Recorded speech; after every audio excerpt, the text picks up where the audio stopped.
Sure. Okay, so I had a BBCAG meeting, I think it was last week, and we met with representatives from DTSC and Regional Water Quality Control Board, just to give updates on some of the remediation measures that are underway already at BWR and the tank farm, etc. So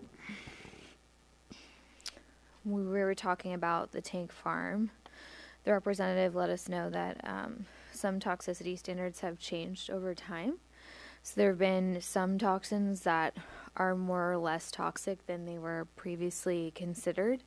So there's a certain, she also said that there is a certain level of remediation they will never be able to attain while Kinder Morgan is an active facility because of the pipelines, that if they did a certain level of remediation, it could compromise like the whole operation. So there's just like a level of remediation they're never going to be able to complete while the facility is, while it's open. In 2020, they're going to be looking at more active remediation of certain wells that have free product, rather than just monitoring the sites. So part of what they do is monitoring, but they can also do a little bit more active remediation. So there are some wells where they may be able to get to actually addressing those in 2020. They're going to be kind of like reevaluating the remediation plan at that point.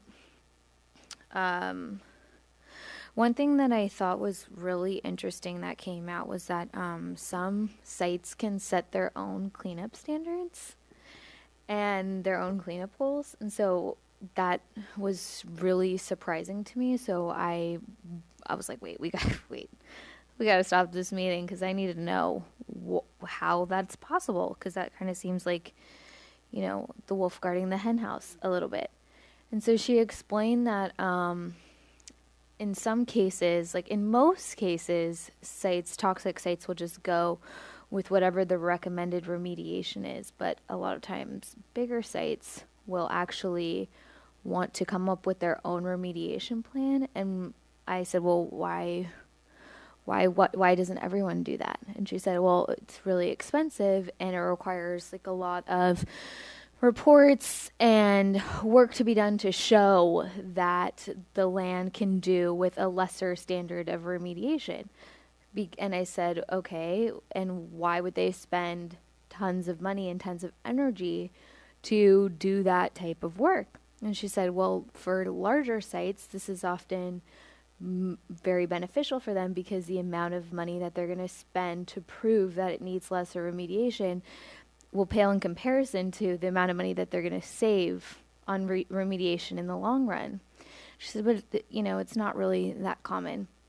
Except we're about to talk about VWR, which is a site that has done that, or that had set their own cleanup goals. And so this is not something that has ever been brought to my attention before in all of the meetings that we have had. So that makes me very concerned going forward with the Baylands. Obviously, if we're talking about large sites, that is a very large site. And so I don't know if, the level of remediation in which we have set forth in Measure JJ would prevent them from setting their own cleanup goals. I'm not sure, but I think it's something that we as a council really need to be aware of, that is a possibility that they may say, okay, well, for ground level remediation, you're saying we need this, but we actually feel we only need to do this, this, and this, and here's why. So we definitely have to follow that process really closely. So it was just surprising to me. I had never heard of that before. So I'm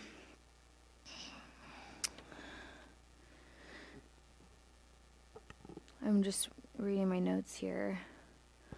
Okay, so then the DTSC Vic Powell representative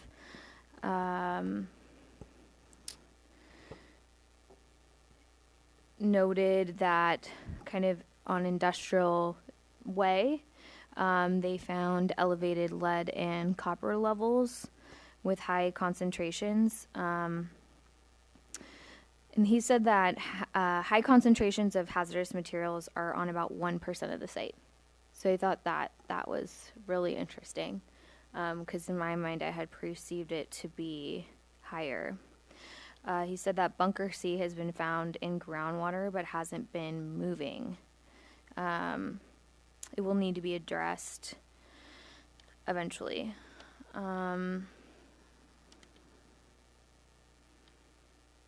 So what was interesting is that he felt that the contaminants on the landfill, the former unregulated landfill dump area, he said that he felt like those contaminants are less of a concern than if it was an active dump, let's say in like the 80s or the 90s, because he said that the trash that went there was mostly from the 40s and the 50s, before a lot of contaminants of concern were used, compared to landfills like in the 80s and 90s, where you see lots more PCE and other contaminants. So, and those seem to be a lot harder to remediate than, like, let's say copper and lead and that sort of thing. So at that point, when he said that, there were a lot of questions from the audience about radioactive materials and things coming from Hunters Point over time. And so after kind of like a lengthy discussion, he had said that they hadn't tested for any radioactive. It sounded like at first he said that they had and they hadn't found anything, but then after a while it kind of came out that there has been no testing for any radioactive materials. And so we said that that's really something that we want. And so Vic Powell committed to begin testing to see if there was any radioactive materials there currently. And at that point, we kind of got into this discussion that we feel the BBCAG meetings need to be recorded in some way, because we felt that, Vic Powell committing to testing for those things is a really great step. But if there's no record of that commitment being made, it can be very hard to hold people accountable in the long run. Another thing is that the meetings there can be months in between. Like the last meeting I went to was in May. And so just for our sake, our memories aren't the greatest. So having a meeting with months in between, we can often forget what was talked about. So they had asked, the BBCAG had asked that I bring this forward and see if the city could in some way either do an audio recording or an audio visual recording like what we do here. But we felt like the questions that are asked and the answers that are given are really important for them to not only be accessible to the public, but to also have as record going forward. So those were most of the notes that I took from that meeting. Does anyone have any questions about any of that? Yeah, Clay, I think we offered to BBCAG to use this room in the past, and they declined where they could record, right? I vague recall that. Yeah. I know the issue has come up in the past. In terms of recording it, I guess I would suggest that DTST be asked that question as opposed to the city, because the BBCAG is their agent or their advisory board, not the city's. Well, I think that they expressed interest in doing that as well, or that they have the means to do that. But I was asked to ask as well, so I can definitely bring that back. We just need to find a way to get these recorded so that we remember what happened. Yeah, as you all know, the group is rather large, so it wouldn't necessarily easily fit at our dais.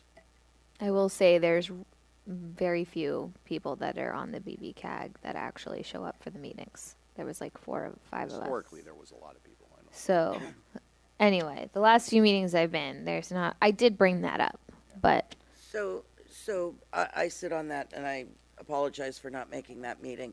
But I do think that if there's a way for the city to help facilitate the recording, I know we do that for other groups that may not be under our purview, but we do it as a courtesy for them when possible. And I would like for the council to look at that at a future meeting and discuss it. And I think that the BB-CAG's role, and for the audience, it's the Brisbane Baylands Community Advisory Group, and their whole mission has been to look at toxins and cleanup on the Baylands site. Most of their work so far has been on Schlag Lock, or what they've been looking at, because that's where work's being done. But I think with whatever happens at the Baylands, and whatever level of development happens there, that their role is going to be expanded to be looking at a lot of the things that the city's going to be very interested in.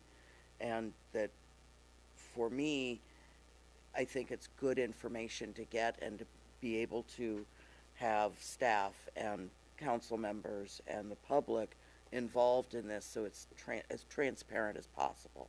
So maybe just to facilitate this, because I'm hearing at least two of you. I mean, city staff can get with the DTSC staff and see what we can do to try to get more permanent record, I think, is, I guess, the bottom line question. Yeah. So we'll work on that unless somebody, the council, says otherwise. It was also asked if, like, the PowerPoint presentations and whatever said recording, however it's being conducted, be posted to the city's website, so that there's a place for our residents to access that once, you know, the information has been recorded.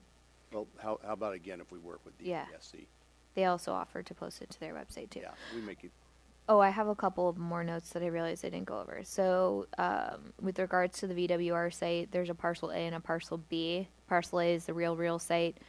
Things are looking really good there, and all the tests are coming out, you know, negative for any contaminants of concern. Parcel B, I guess, is Yurtle site. I don't know, I guess the business there is called Yurtle. And there's more contamination being reported there. They said nothing is leaching into the lagoon. So because VWR site has its own remediation plan remediation goals that they've established, Regional Water Quality Control Board, they don't do independent testing of the site. They just show up when tests are being conducted, and they just oversee to make sure that the tests are being conducted in the right way. But they don't independently do their own test to validate the information. And I guess there's a tank farm there as well, and a remedial action plan will be finalized early next year for that. And there was also a question about what happens with utilities. So if there's, let's say, at the Baylands or something, there's all this contamination, and what about, you know, the utilities going in, and that can penetrate areas with contamination and release the contamination, especially if something happens with the utilities and you have to dig down to repair them. And so they mentioned that all of the utilities that will go in contaminated sites will go in above the waste. So there's like a little bit of layer of like clean land, and then the utilities, and then the rest, and then the cap. So utilities will not ever be placed in contaminated soil.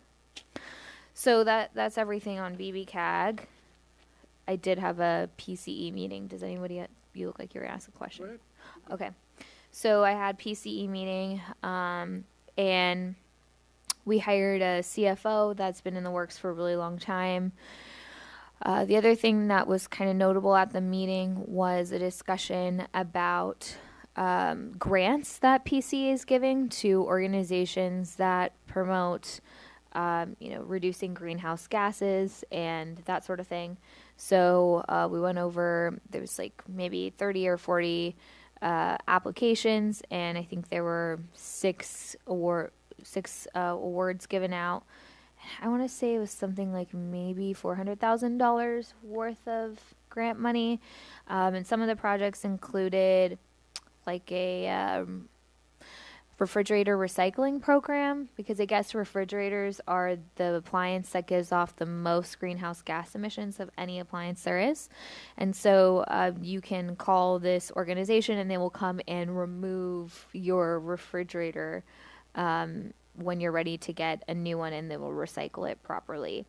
They have other programs that will equip like low-income housing apartment complexes with a electric vehicle that is to be shared among the tenants there, so that they have not only a means of transportation, but it's also an electric vehicle. So they're all different types of programs like that. One was for faith-based institutions to be to have energy storage, so in case of like a crisis, they can be a place where there's storage that's accessible, or energy that's accessible. So all sorts of different things. That was most notable that happened at that meeting. I'm done. You also had the Public Arts Advisory Committee, and I guess, Karen, you want to do that? Oh, she probably needs a break. Okay, so, Knocked out. well, these two meetings, the Public Art Advisory Committee and the Public Art Advisory Committee walk today, were probably some of the most pleasant things that we get to do. The Public Art Advisory Committee last week, we met with the representatives from Sangamo at 7000 Marina and their chosen artist, Gordon Huether, and I would highly recommend that anybody who hasn't looked up the work of Gordon Huether, Huether, does so. It's absolutely stunning. We were all stunned into silence the first time we saw this man's work, and at this meeting they came back, Mr. Huether and Sangamo came back with a proposal, and they had worked with the owner of the building, with Sangamo, and with the artist to come up with a piece of public art that they're funding for the marina that was representative of both Brisbane, the actual physical area that the piece of art's going to go into, and the desires and wishes of the company and the lessee. And the lessee's CEO was in fact, taken to this building after looking at many properties throughout the Bay Area to relocate to, and the moment they walked into that building, he said, I look no further. So he's been very hands-on with really loving this idea of putting this piece of public art in Brisbane, and what they brought back to the committee last week was absolutely stunning. It's going to be a beautiful surprise for everybody, and it will be brought to us sometime in the very near future. So it was a very happy highlight of the week. Do you want me to talk about this afternoon as well? And then this afternoon, the Public Arts Advisory Committee, we all got together and we walked the Crocker Park Trail relative to public art yet again. And this had been brought up relative to making it a one long park. Well, it's a 2.5 mile park if this ever comes to fruition, but just bringing people into the area and us walking around thinking about what the possibilities are. Whether my idea was, totem poles being represented in certain places, and there were ideas of murals on walls, and we took a young graffiti artist out to the tunnel, and we all learned a lot about what real professional graffiti art is all about. And so that was a very interesting 2.5 hour walk meeting this afternoon. And there's some beautiful thought processes of meadows and chairs and all kinds of different things to attract people to go out to our Crocker Park Trail. So that was a really fun afternoon. That about sums it up. Okay. Yeah. Sarah, you have anything? I attended an airport land use committee meeting where the city of Burlingame redid their general plan and zoning to allow for more housing, and we approved that with some caveats, recommendations, and I attended an airport ground-based noise subcommittee meeting where we just looked at some of the issues and reports that we could get and where we could go with that information, and that meeting had no conclusion yet, but was a good collaboration with several other cities, and actually had quite a bit of public input. So those were my 2 meetings. Okay. Cliff? So I attended the CCAG meeting, part of it tonight, so thank you for accommodating the later time for tonight's meeting.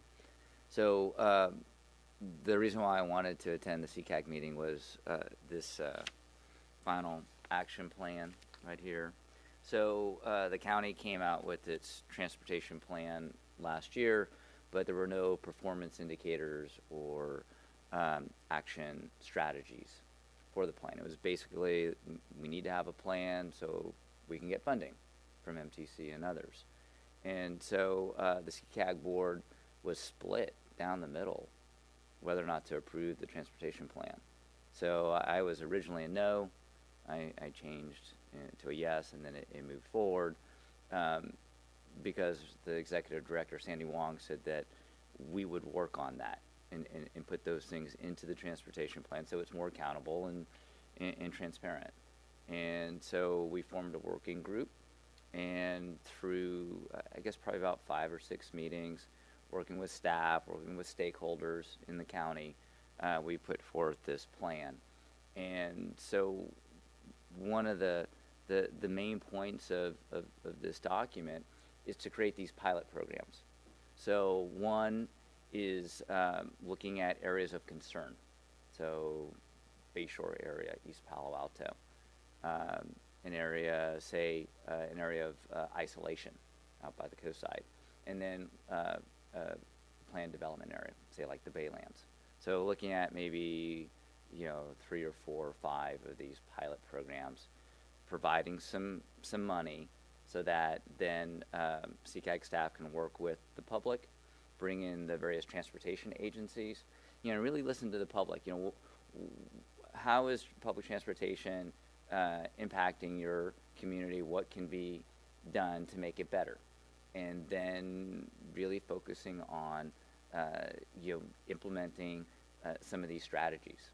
And so that was one of the action items for tonight, and so I needed to be there for that.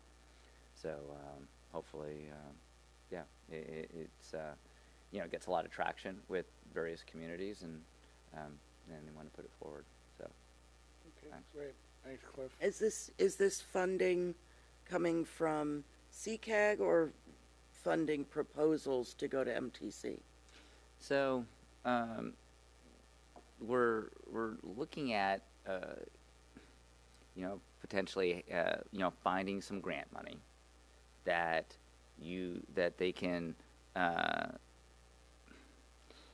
can say, okay, yeah, that this criteria for this grant would fit with this pilot program.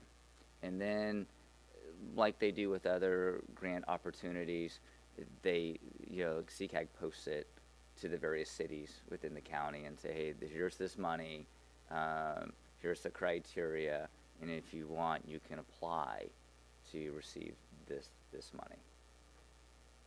So the amount of money has not been determined. This is brand new for the CCAG board, so it's really adopting this working group plan, which would be in addition to the current transportation plan.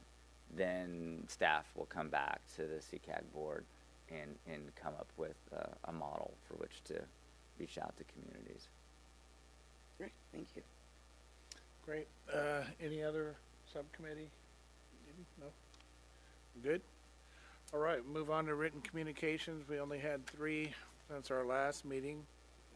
1 from Michael Lampton on October 21st and 2 from Tony Varios on October 24th and 25th. And with that, brings us to oral communications number 2. Not seeing anybody in the house. We're gonna adjourn to closed session. You're adjourning to a workshop.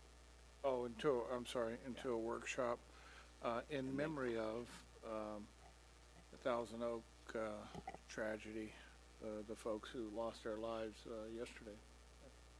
In needless, senseless gun violence that we need to stop. Okay, I missed something. I skipped over, I'm sorry, gotta go backwards. Let's unadjourn. The City council schedule. Yeah, very minor change, just on the 6th, we have a closed session at 7:15 for a claim, and other than that, it's what you've seen in the last few meetings. And I know we need to address the February 7th agenda. I actually might be here, Oh. so Okay, you might be off the hook. okay, well, we'll talk about that later. Alrighty, very good. Now we'll adjourn to workshop.